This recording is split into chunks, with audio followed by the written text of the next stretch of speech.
Welcome to historic Pullman on the south side of Chicago, where I've lived all my life. Pullman was built by industrialist George M. Pullman in the early 1880s as a planned industrial community. It had beautiful brick buildings, manicured lawns, and all kinds of amenities. I want to take you on a small tour of Langley Avenue, which was the street where the unskilled laborers used to live in the 1880s. But by the time I was born in 1941, it was a much different place.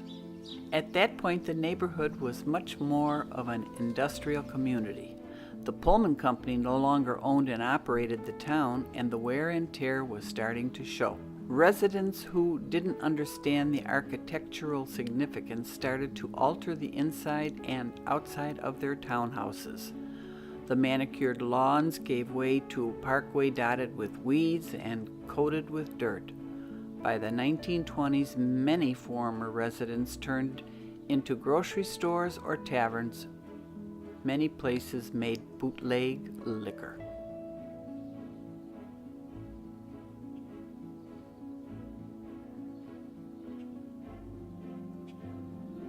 The first stop on today's tour is 11266 and 11264 South Langley Avenue.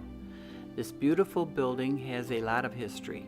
The north side residence at 11264 used to be Koken's grocery store. This is where Koken's grocery store was. And this is where they had that ceremony with all the flags. And they had the whole porch. We have photos of a grand ceremony here. It must have been to honor the soldiers killed during World War II. There was a stage set up, decorated with American flags. There was also 2 flagpoles on 2 corners. Each one had a cement base in the shape of a star. One is still here. There was a doorway here where the first window is, and then this doorway. To the right was the counter where they had all the candy, and then everything else was canned goods and groceries, and then straight in the back was the counter, and he had his butcher block, and there was the big freezer where he had all his meats. It was wooden floor, and they had sawdust, and that's what they would sweep up and clean every day. Next on the tour is 11258 and 11256 Langley. My Aunt Rose and Uncle Harry Barlog lived in the house on the left with my cousins Bobby and Billy in the 1940s. We have pictures of my grandmother and her friends sitting on the porch.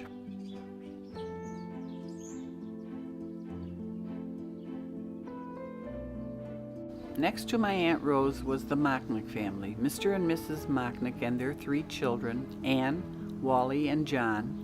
My grandmother Mary was good friends with Mrs. Tilly Mocknick. My mother Sophie was best friends with Anne Mocknick. When they had social events at the Ukrainian church on 92nd and Avalon in Burnside, they would often dress in traditional Ukrainian costume. Then next on the tour is my favorite building. This was the apartment where my family lived. We first lived on the first floor at 11254 Langley, on the south side of the porch. Ted and Lillian Nowak owned this building. Sometime in the late 40s, they moved into our apartment, and we moved to the second floor at 11252 Langley. When we lived here, this window used to be a door to the first floor apartment.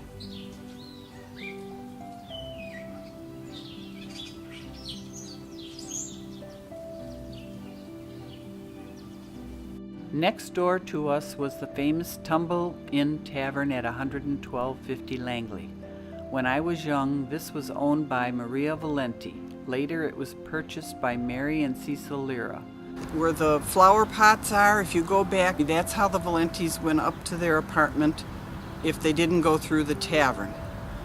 And then if you see a little further down on the film, there's a light-colored structure.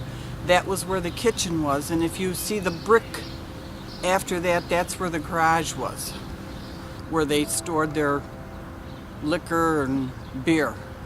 When you entered the tavern, there was a long bar on the left with tables and chairs at the rear of the bar. I remember many times being woken by drunken men fighting outside. That's probably why I'm a teetotaler to this day.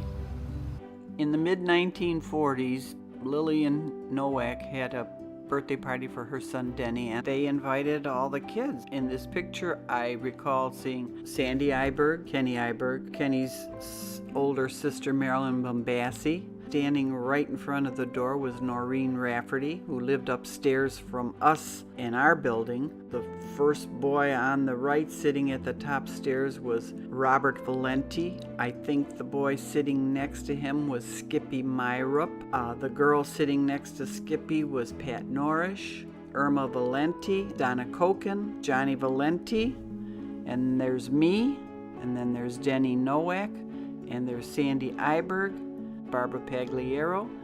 But if you notice, on the left of the picture is the porch, and underneath the porch is where when we were 11, 12, 13 years old, the boys taught me how to play poker under that porch, and it was packed down dirt.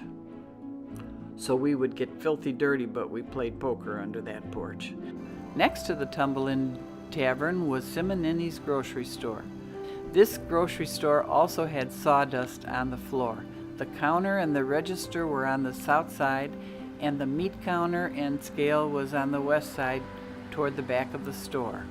On the north side wall, they had fruits and vegetables. If you look on the porch here where the brick is kind of falling out, there's a little white kind of structure. Well, that was where the fence came out, and it came to there. And then it was, well, you can see it right there. This is how it came, this little fence. This way, and then this way. And then you went into the store, and it was from here to here to there. Next to the Simonini's grocery store was Mrs. Kopek's candy store. At some point, they had demolished the staircase because you could walk into the candy store from street level. When you walked into the store, there were stairs leading to the upstairs apartment. There was no porch like that when I was a kid. You walked straight into the house. The door was right here, and then they had a big picture window, and it was a candy store. I often say that my house is where I live, but Pullman is my home.